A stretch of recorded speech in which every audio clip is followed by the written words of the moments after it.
Pernah nggak sih baru aja disuruh presentasi ke depan tapi tangan udah dingin, badan gemetar, dan semua materi yang ada di kepala jadi hilang begitu aja.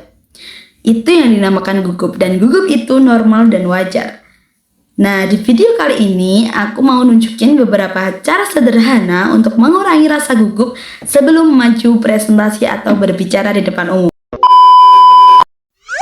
Halo semuanya, aku Laila Nasiha.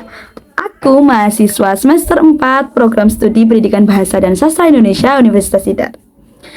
Kali ini aku mau nunjukin beberapa cara sederhana untuk mengurangi rasa gugup saat mau presentasi atau berbicara di depan umum.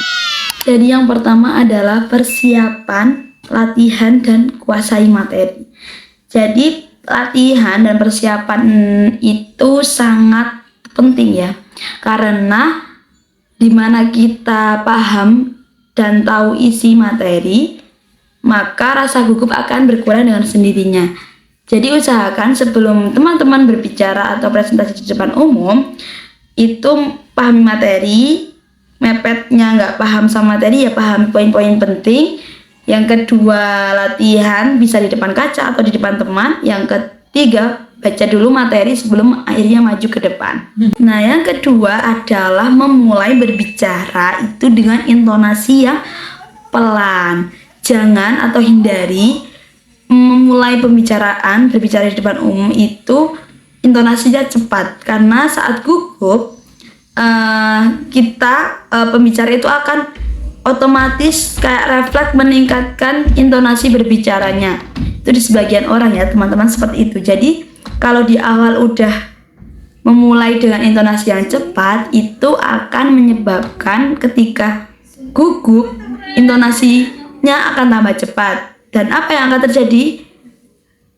Materinya hilang karena ngeblank. Sebenarnya poin ini adalah yang sering saya lakukan.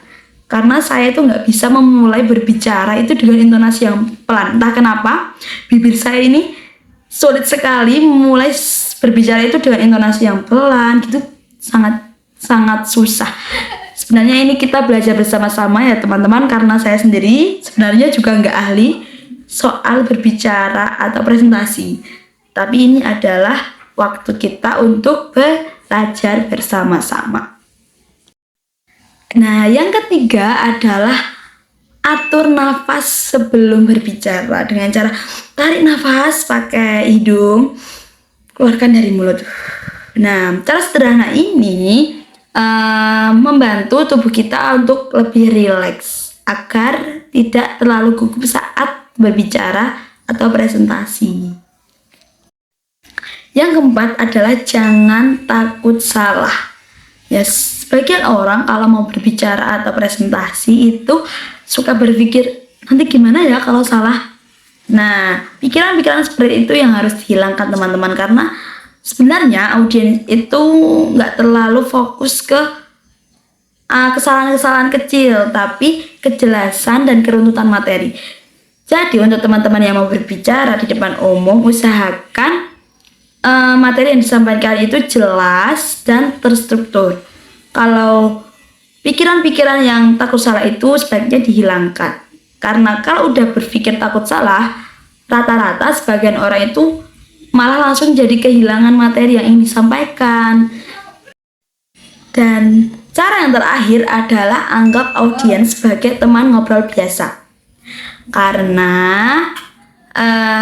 rasa gugup itu terkadang muncul ketika kita takut dinilai. Padahal audiens itu cuma mau mendengarkan apa yang kita sampaikan. Jadi berbicara dengan lebih santai dan natural agar pendengar dan kita yang sebagai pembicara itu juga lebih nyaman. Stop memandang audiens itu orang yang menakutkan. Nah, itu dia kelima cara untuk mengurangi rasa gugup ketika mau berbicara atau presentasi di depan umum. Yang pertama adalah latihan dan menguasai materi. Yang kedua, memulai dengan intonasi yang pelan. Yang ketiga, mengatur nafas. Yang keempat, jangan terlalu takut salah. Dan yang kelima, anggap audiens sebagai teman ngobrol. Nah, kalau ada yang kurang menurut teman-teman bisa ditambahkan di kolom komentar ya, karena tadi. Kelima cara tadi adalah versi dari saya. Sekian video saya kali ini, semoga bermanfaat. Sampai jumpa di video berikutnya. Bye.